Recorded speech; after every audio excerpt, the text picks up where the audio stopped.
Episode में हारी और जिनयोंग रेस्टोरेंट में होते हैं। वो पूछ रही होती है हारी से कि तुम्हारी ब्लाइंड डेट कैसी रही। वो बोली हाँ बहुत ही अच्छी रही, मैंने तो उसे ऐसा पकाया कि वो मुझे पक्का रिजेक्ट कर देगा। फिर वो दोनों बहुत खुश होती हैं। फिर वो लोग क्लब में जाती हैं, पार्टी करती हैं, डांस करती हैं। तभी जिनयोंग के फादर का कॉल आता है। वो बाहर चली जाती है और बात करती है। फिर वहाँ अंदर आती है तो वो बहुत ही ज़्यादा सैड होती है। हारी के पूछने पे वो बताती है कि तुमसे मिस टाइमू शादी करना चाहता है। हारी बहुत ही ज़्यादा हैरान हो जाती है। जिनयोंग पूछती तुमने ऐसा क्या कर दिया कि वो तुमसे शादी ही करना चाहता है। हारी को कुछ समझ में नहीं आ रहा होता ये सब क्या हो रहा है, क्योंकि हारी को लग रहा होता है जैसे उसने बर्ताव किया है ना, कोई भी लड़का उसे रिजेक्ट कर देगा जैसा उसने किया था, बट ऐसा होता नहीं है। उसके बाद में हमें ऑफिस का सीन दिखाया जाता है जहाँ सुनो ताइमू से पूछ रहा होता है कि आप पक्का श्योर है कि आप उससे शादी करेंगे। क्यों ताइमू कहता है कि हाँ मैं उसी से शादी करूँगा क्योंकि उसका पास चाहे जैसा भी हो बट वो मुझे पसंद है और मैं उसी से शादी करूँगा। सुनो कहता है कि आप एक बार फिर से सोच लीजिए। कह रहा हाँ मैंने सोच लिया है। हारी अपने कमरे में साइड लेटी होती है और उसे जिनयोंग का कॉल आता है। वो कहता है अरे यार तुमने क्या कर दिया, अब तुम्हारी वजह से मैं प्रॉब्लम में फंस गई हूँ, अब जो तुमने किया है ना उसको तुम्हें सॉल्व करोगी। हारी कहती है कि वो मेरी कंपनी के प्रेसिडेंट है, मैं उनके सामने नहीं जा सकती। जिनयोंग हारी को समझाती है कि तुम एक रेगुलर एम्प्लॉय हो, तुम्हारा सामना कभी भी सीईओ से नहीं होने वाला है।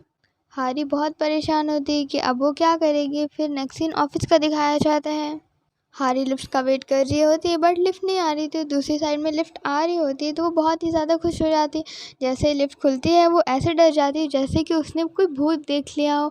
वहाँ पे ताइमू खड़ा हुआ था और वो उसके दादा भी थे वहाँ पे। उसको दादा बोलते हैं कि तुम अंदर आ जाओ, यहाँ पे बहुत ज़्यादा जगह है, बट उसने मुँह साइड में कर रखा होता है।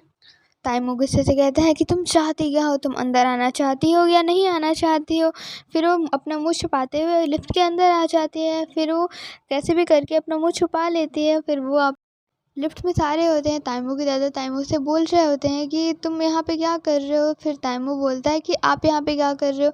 तो वो उसके दादा बोलते हैं कि ये मेरी कंपनी है, क्यों मैं यहाँ पे नहीं आ सकता। कल रात मेरे पोते ने मुझे बहुत बड़ा शौक दिया, इस बात से मैं श्योर करने आया हूँ कि वो पक्का उस लड़की से शादी करेगा। हारी ये सब बातें सुन रही होती है। तब तक लिफ्ट वहाँ पे पहुँच जाती है। फिर वो इतनी स्पीड में भागती है ना कि उसका आईडी कार्ड वहीं पे रह जाता है। इसका आईडी कार्ड ताइमू उठाता है और इसका हारी का नाम लेकर चिल्लाता है। हारी हैरान हो जाती है कि इनको मेरा नाम कैसे पता, कहीं इन्होंने मुझे पहचान तो नहीं लिया। ताइमू बोलता है कि आपका आईडी कार्ड गिर गया है। फिर अब वो हारी अपने उल्टे पैर से चलते हुए और वो आईडी कार्ड लेने जाती है। उसके दादा करके हंस रहे होते हैं कि कैसी लड़की है, कैसी हरकतें करती है ये। फिर अपना हारी अपना आईडी कार्ड लेती और लाइट की स्पीड से भागते हुए ना भाग जाती है यहाँ से। फिर ताइमू और उसके दादा और सुनहो तीनों ऑफिस में होते हैं। हारी का नाम ले रहे होते हैं बट दादा तो उसकी शादी के बारे में बात करे जा रहे होते। बट ताइमू को हारी के नाम के बारे में पता नहीं क्या इंटरेस्ट होता है। वो ना इसका सारा रिकॉर्ड निकलवाता है और पता करता है। उसे पता चलता है कि वो तो बहुत ही मेहनती एम्प्लॉय है, उसने बहुत ही मेहनत करी इस कंपनी को आगे ले जाने में। ताइमू के दादा बोलते हैं कि तुम मेरी बात क्यों काट रहे हो, हम यहाँ पे शादी की बात करने आए हैं ना, तुम ऐसे क्यों बोल रहे हो, तुम हारी का नाम क्यों ले रहे हो।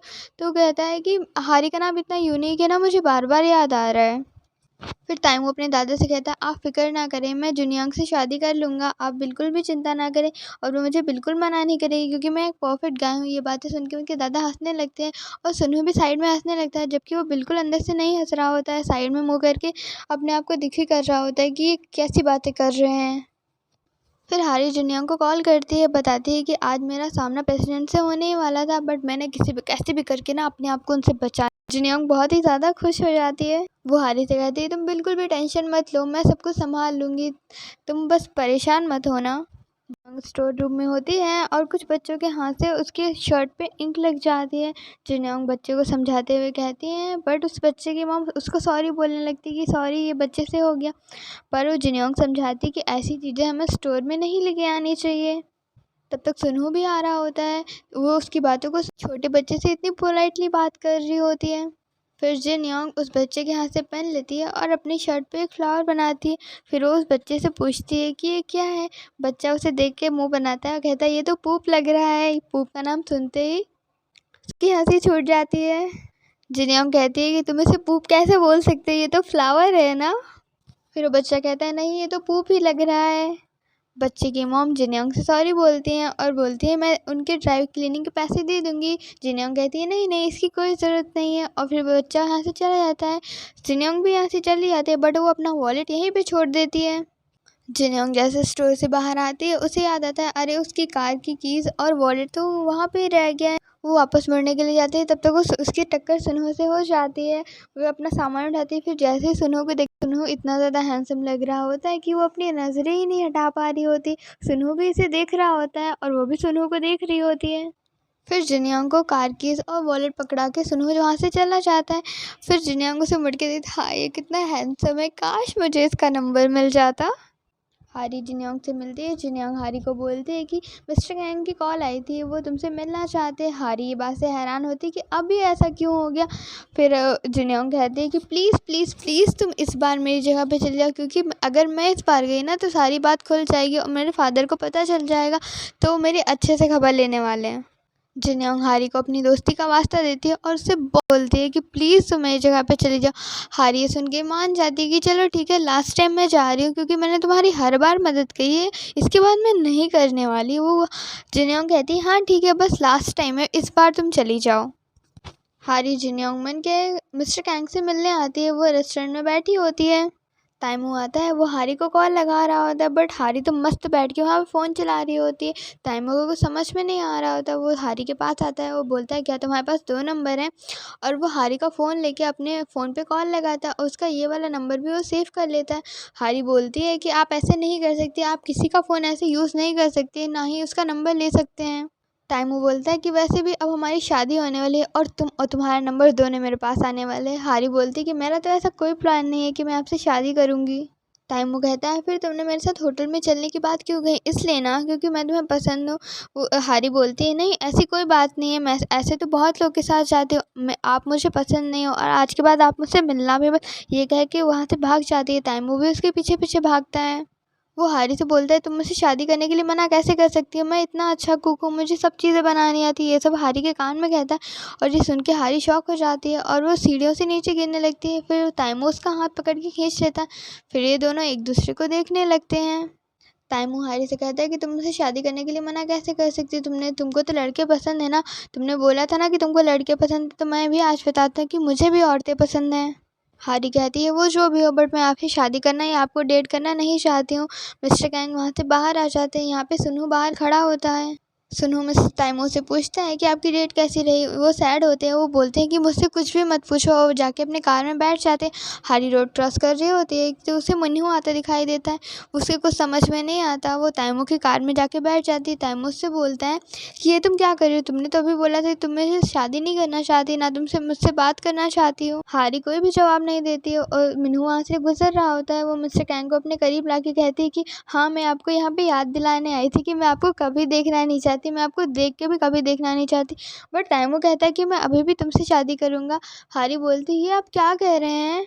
हारी बोलती है आप कुछ भी कर ले बट मैं आपसे शादी करना नहीं चाहती। मिन्हू कहता है कि कोई एक वजह बताओ जो जिसकी वजह से तुम मुझसे शादी करना नहीं चाहती है कि मुझे आप में बिल्कुल भी इंटरेस्ट नहीं है, आप मुझे बिल्कुल एकदम उड़ने वाले डायनासोर जैसे लगते हो, आप मुझे बिल्कुल पसंद नहीं हो। ताइमू हारी से बोलता है कि ये तुम क्या कह रहे हो। हारी कोई जवाब नहीं देती हो, कार से उतर के बाहर चली जाती है। नेक्स्ट ऑफिस का दिखाया जाता है। वो डायनासोर की फ़ोटो दिखा रहा होता है। ताइमू बोलता है ये तो मुझसे बिल्कुल भी नहीं मिलता है। सुनू कहता है नहीं नहीं ये थोड़ा थोड़ा मिलता है, आप जैसा ही दिखता है, इसकी नाक तो सेम आपकी जैसी ही है। ताइमू सुनू की तरफ गुस्से से देखने लगता है तो वो कुछ नहीं बोलता है, वो एकदम चुप हो जाता है। फिर हारी जिनयोंग से मिलते हैं। जिनयोंग हारी को सुनहो के बारे में बताती है कि वो इतना ज़्यादा हैंडसम है कि ये बिल्कुल मेरे टाइप का है और मैं इसी से शादी करूँगी। फिर सुबह का सीन दिखाया जाता है जहाँ पे हारी की मॉम इन दोनों को जगाती है बट इन दोनों को कुछ समझ में नहीं आया होता है कि हम लोग यहाँ पे रात में कैसे आए थे। रात का सीन दिखाया जाता है जहाँ पे हारी की मॉम को कॉल आता है कि ये लोग इतने से इनको पकड़ के लेके आए थे और ये दोनों अजीब अजीब हरकतें कर रही होती हैं। फिर हारी की मॉम बहुत तेज़ से चीखती है और बोलती नशेड़ियों तुम दोनों ऊपर जाओ। फिर उन दोनों को याद आ जाता है कि उन दोनों ने रात में क्या कांड किया हुआ है। फिर वो दोनों हारी की मॉम से सॉरी बोलती हैं, दोबारा ऐसा ना करने का बोलती हैं। फिर ताइमू के दादा बैठे होते हैं, लंच कर रहे होते हैं। फिर ताइमू से बोलते हैं कि हम लोग शादी के लिए एक रिजॉर्ट बुक करेंगे। ताइमू बोलता है कौन सी शादी के लिए, तो उसके दादा बोलते हैं शादी एक बहुत ही अच्छा डिसीज़न है और हमें इसमें बिल्कुल भी देर नहीं करनी चाहिए। ताइमो को बिल्कुल भी समझ में नहीं आ रहा होता है क्योंकि वो अपने दादा से कैसे बताए कि जिन्योंग से शादी करना ही नहीं चाहती है। फिर जिन्योंग का मैसेज आता है कि वो उसे मिलने को बुलाती है। फिर ताइमो थोड़ा रिलैक्स हो जाता है। जिन्योंग हारी से बोलती है कि प्लीज़ प्लीज़ प्लीज़ तुम इस बार जाके ना ताइमो को सारा सच बता ताकि हम दोनों की जान छूट जाए। हारी बिल्कुल ऐसा ही करती है, वो जाने के लिए मान जाती है। फिर नेक्स्ट सीन ऑफिस का दिखाया जाता है जहाँ पे ताइमो और सुनहो होते हैं। वो सुनहो से कह रहा होता है कि लगता है वो मुझे पसंद करती इसलिए उससे मना नहीं किया। सुनहो बोलता है बिल्कुल भी ऐसा नहीं है, उसने तो कल ही आपको बोला था कि आप बिल्कुल उड़ने वाले डायनासोर जैसे लगते हैं। इसका मतलब ये है कि को वो बिल्कुल पसंद नहीं करती है। सुनहो बोलता है वैसे एक बात तो है, जिन्योंग की आंखें बहुत तेज़ हैं, वो अच्छी चीज़ों को पहचानना जानती है और बुरी चीज़ों को मना करना जानती। ये बात सुन के ना ताइमो बहुत गुस्से में सीन हमें ऑफिस का दिखाया जाता है। हारी वहाँ अपने कलीग्स के साथ काम कर रही होती है। उसकी कलीग के पास एक कॉल आता है, उसे देख के वो बहुत ज़्यादा शॉक हो जाती है क्योंकि वो मिन्हू की कॉल होती है। उसकी कलीग मिन्हू से ऐसे बात कर रही होती है जैसे कि वो उसकी गर्लफ्रेंड हो। हारी ये सुन के बहुत ज़्यादा हैरान होती है। उसकी कलीग अपने डायरेक्टर से परमिशन लेती है, डायरेक्टर से परमिशन लेती है उससे मिलने जाने के लिए। हारी ये सुन के बहुत ज़्यादा हैरान होती है। हारी भी उसका पीछा करते करते रेस्टोरेंट तक जाती है। वहाँ इसे पता चलता है कि वो दोनों तो कपल हैं और वो दोनों अब साथ हैं। ये सुन के हारी बहुत ज़्यादा दुखी हो जाती है क्योंकि उसका पहला प्यार उससे दूर जा चुका होता है। वो बहुत ज़्यादा सैड हो रही होती है। वो वापस आने लगती है, तब तक ताइमो से आता हुआ दिखाई देता है। वो टर्न लेती है, ताइमो को देखकर जैसे वो पीछे भागने लगती है, वो तब तक वो दो लोगों से टकरा जाती है और उसकी चप्पल उड़ के ताइमो के मुंह पे जाके लग जाती है। सब कुछ इतना अचानक से होता है, किसी को कुछ समझ में नहीं आ रहा होता। ताइमो स्लीपर उठाता है और पूछता है स्लीपर किसकी है। स्लीपर उसे इतनी ज़ोर से लगी होती है कि उसके नाक से खून आ रहा होता है। हारी अपने पैरों की तरफ देखती है, ये चप्पल तो उसी की होती है। फिर वो भागना स्टार्ट करती है, ताइमो उसके पीछे पीछे भागता है। सबको ये देख के कुछ भी समझ में नहीं आ रहा था क्योंकि इतनी बड़ी कंपनी का सीईओ एक लड़की के पीछे हाथ में चप्पल लेके भाग रहा होता है। हारी लिफ्ट की तरफ भागती है, लिफ्ट आ रही होती है ऊपर, वो लिफ्ट को ओपन करके लिफ्ट में जाती है, फिर उसे बंद करने लगती है। तब तक ताइमो आ जाता है और लिफ्ट में उसी की स्लीपर अटका के लिफ्ट को खोल लेता है। हारी अपना फेस छुपा लेती है। फिर ताइमो उससे पूछता है क्या ये स्लीपर तुम्हारी है। हारी कुछ नहीं बोलती, वो उसके पैरों की तरफ देखता है और समझ जाता है कि ये तो इसी की है। हारी ताइमो से माफ़ी मांगती है, ये बोलती है कि मैंने ये जानबूझ के नहीं किया, मुझे नहीं पता ये कैसे हो गया।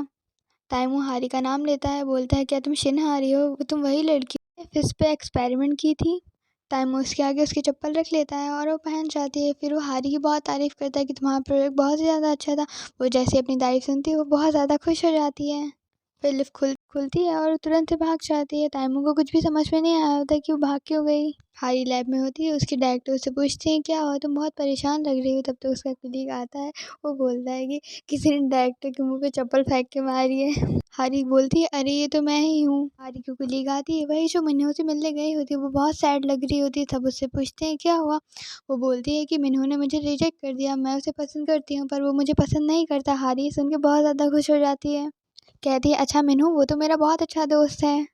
जंग अपनी कार पार्क कर रही होती है, उसकी सामने वाली कार से टक्कर हो जाती है। वो बाहर निकल के देखती है तो सुनू होता है, उसका गुस्सा तुरंत उतर जाता है। फिर वो इतनी ज़्यादा एक्साइटेड हो जाती है, उसे अपना बिजनेस कार्ड देखती है। बिजनेस कार्ड पे उसका नाम जिन्योंग लिखा होता है। उसे कुछ समझ में नहीं आ रहा होता कि यहाँ पे क्या हो रहा है। वो पूछती क्या हुआ, मेरे नाम में कोई गड़बड़ है क्या। तब तक ताइमो बोलता है कि तुम बहुत झूठ बोलती हो, तुम किसी का फेक आईडी लेके अपना नाम जिन्योंग बता रही हो, तुम जिन्योंग नहीं हो। जिन्योंग को पता चलता है कि अरे ये तो ताइमो है, फिर उसका झूठ यहाँ पे पकड़ा आ जाता है। ये एपिसोड यहीं पे एंड हो जाता है।